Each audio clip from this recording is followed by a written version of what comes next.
Stepping up from a 70.3 or middle distance triathlon to a full Ironman might just be the most daunting thing in triathlon, but it's not as bad as it sounds.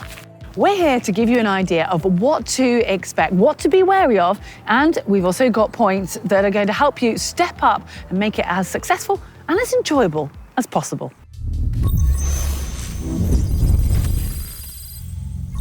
Let's start with some good news. Now, the race might be double the distance, but it does not mean double the training hours. Now, we've got some training advice coming later in this video, but hopefully that has just put to bed any anxiety you might have had around this. Well, let's discuss the key differences between the middle distance and a full distance triathlon. Okay, yes, obviously it is twice as far, but what does that actually mean?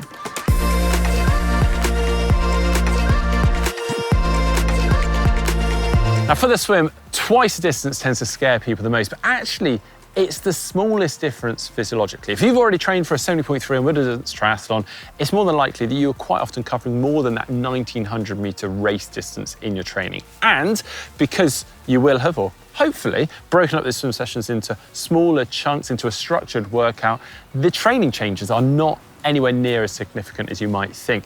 The only real changes you maybe need to make are maybe making the occasional swim session slightly longer and some of the reps slightly longer so that you can hold your form when under fatigue. And that is about it.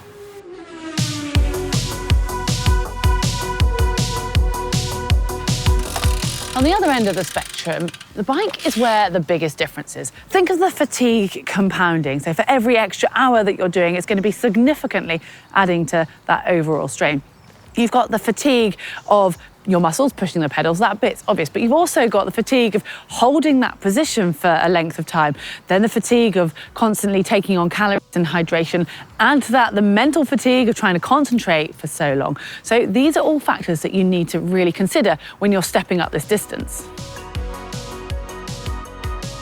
Well, the bike intensity will be a little bit lower. In fact, obviously, the overall race intensity is going to be lower. That does give you a little bit more time and ability to be able to take on food and drink and maybe slightly, adjust your position to comfort. However, there is no hiding from the fact that you do need to be really comfortable and conditioned to be holding that position on the bike.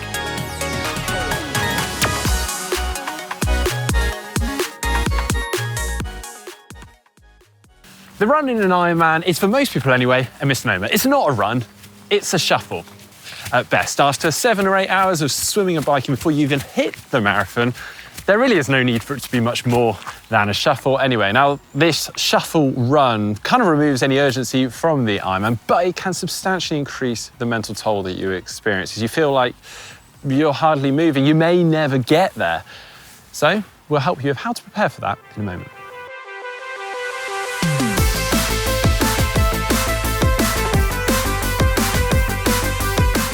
Okay, so that is the main difference. Now it's about how do you train your body and your mind for this challenge. Now, first of all, you need to work out how long you need to train, or more to the point, how soon before your event do you want to start preparing.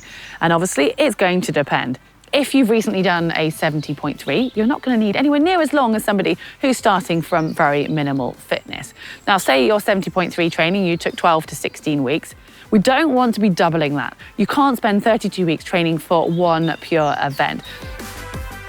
Well, that said, if you're starting from zero, you probably want to spend the best part of a year just building that general fitness, and then you'll be ready to start the more specific program. And for that, we'd recommend 16 up to 20 weeks maximum.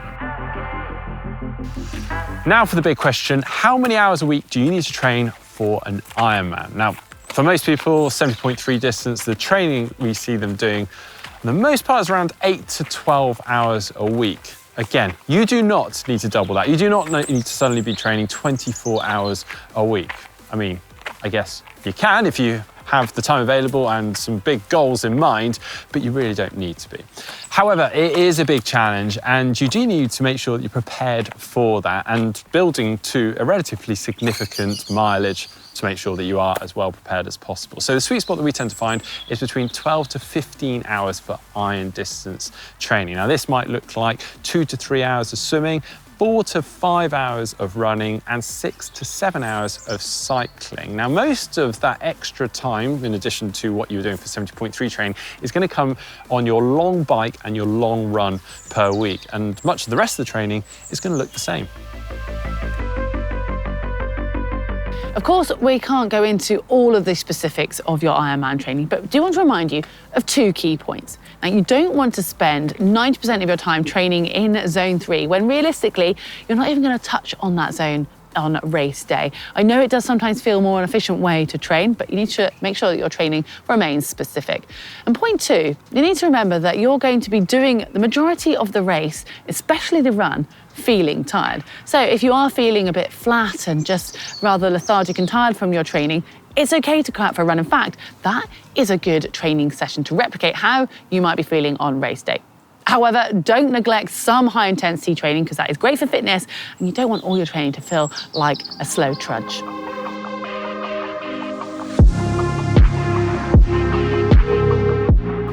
If you've done a 70.3 before, you have already learned how important nutrition is in a long distance triathlon. It's about to get even more important. And we're not just meaning spending more money on fancy bars and gels, we're meaning to practice your nutrition. Yeah, you very much need to work out what you can and what you can't eat whilst you're exercising and teaching your body to be able to absorb those calories. There's really tempting to just go, oh, I don't like taking on certain nutrition when training. I'll just, wait until I really have to on race day. Not a good idea.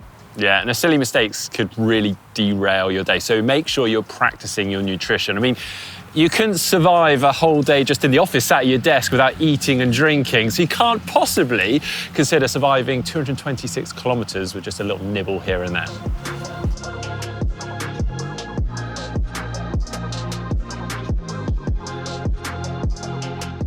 And finally, mental preparation. Now, this is probably the biggest difference between a half Ironman and a full. Now, I imagine most of us have managed to concentrate through a 3-hour exam, and you could probably push that up to 5 to 7 hours for a half. But taking it to a full, that is another level. That is really going to test your focus, your motivation, and your enthusiasm. And you're most certainly going to fail if you don't prepare for it. So you want to make sure you have a strategy in place that you practice. Break up the race in your head into steps. Keep some motivation nearby, maybe a note on your hand with your why. Let your mind wander occasionally, but only ever for a few minutes. Make sure you have multiple goals in mind, especially some that are achievable even on a bad day, like soaking up the atmosphere or smiling on the finish line. Now, a challenge of an Ironman is obviously double the distance, but I probably wouldn't say it's doubly hard. If you've actually completed a 70.3 before, I would say you're 2/3 of the way there already. Yeah, and the biggest factor is once you cross that finish line, it is more than doubly rewarding, trust us. Yeah, absolutely. Now, if you are planning to do a full iron distance triathlon, let us know in the comment section down below which one you're planning to do and how you get on after that triathlon. If you enjoyed today's video, it's helped you at all, please give this video a thumbs up, give it a like, and see you next time.